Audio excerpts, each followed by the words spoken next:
I wanted to introduce art director Dion Rogers and a few new faces to the show. We have narrative designer Miranda Moyer and cinematic director Ben Dye. Thank you guys so much for joining. Welcome. Yeah, thank you for having us. Happy to be here. I'm really excited to share this. It takes an army to create a game. I mean, the effort is clearly paying off. That short was just so much fun to watch. Now, it's been such an exciting week for everyone watching, but I'm sure for you three as well.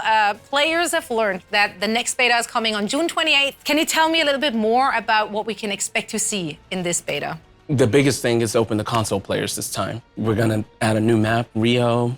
Junker Queen will be playable finally. So this should be pretty fun. I mean, I personally can't wait to get my hands on Junker Queen, and you're representing her right there with the cool shirt as well. What a great segue. So let's talk more about the newest Overwatch hero. I think it's super exciting. I know everybody has been really anticipating this character for a long time. She's been super prominent in our lore ever since the Junkertown map came out, and I think people have really been looking forward to finally getting to experience everything that she has to offer. What makes Junker Queen so unique, and why do you think the Overwatch players will love her? So Junker Queen is interesting. Usually when we start a character, we do a bunch of drawings and we have a little story. But she was kind of born out of the Junkertown map. We started to create this map that was associated with Roadhog and Junkrats. This narrative started to appear where they've been kicked out of the city. And so we're like, who kicked them out? And we're like, well, maybe there's some sort of leader. So we had the kind of Junkertown decree that you can see in the level. And then over time, it kind of developed that it was a queen. During the short, we're actually developing her personality. She's full of attitude. You know, that's what we love about her is she's really, really strong. So she's very recognizable. And obviously the lore behind her is very interesting. So some of that potentially can bounce off what the game design will be. It's great to hear that it's just such a collaboration with the Overwatch team. Yeah, this is the fun part about working together. The Overwatch universe, it's filled with memorable heroes. And as you said yourself, Ben, it does take a village of dedicated developers to really bring each one of those to life, but in a meaningful way. So let's take a deeper look at the making of Junker Queen. When we started on Junker Queen, first we have to decide what kind of role she's going to take. So she's a tank. She's a really aggressive tank. You know, we didn't want her to be kind of a Reinhardt style, stay back and guard her team. She's got this very ferocious nature, and we wanted for that to be represented in her gameplay as well. Personally, what I'm most excited about Junker Queen is just her big axe, you know, just to be able to swing that thing around is awesome. It's always great to have some sort of anchor point to make sure we really incorporate this axe into her abilities. Her secondary we call Jagged Blade. If you do your quick melee attack, she will kind of swing with the blade instead of a normal punch. It does a little bit of extra damage and creates a wound on the enemy. So she can throw the blade as her secondary fire, and it's really a great sort of skill shot to be able to land on an enemy, especially like a moving enemy if you can land it. And after you throw it, she'll recall it, and the force of recalling it, if it's stuck into somebody, will actually pull them forward. So she can actually kind of pull people to herself if you can manage to stick that blade into somebody.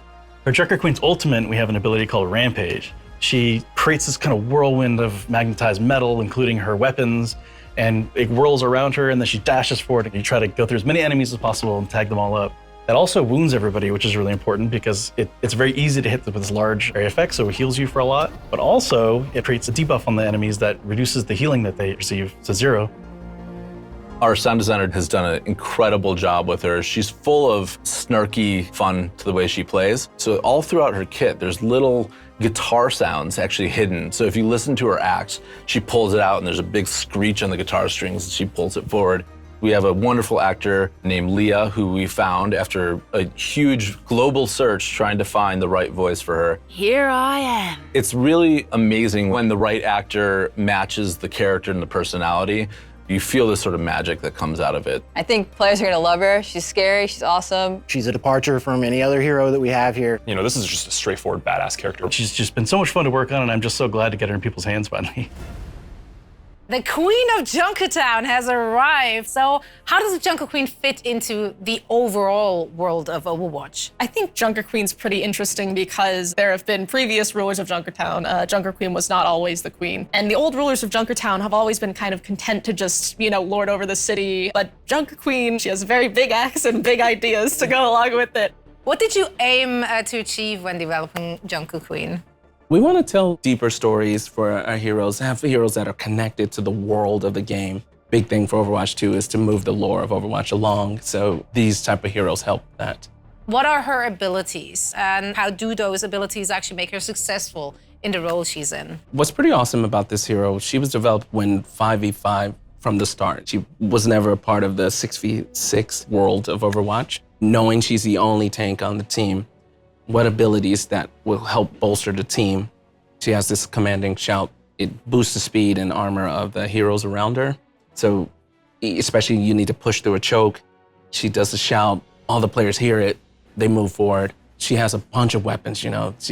I think she named one of her weapons, right? Yeah, her knife that she throws and pulls back is named Gracie. Yes, right. A lot of her abilities kind of drain on the heroes and gives her health back. Her ultimate, basically, it shoots you forward and you do this whirlwind with her axe that it does like a big anti-nade on everybody around you. So she's very aggressive and people are gonna have a ton of fun playing it.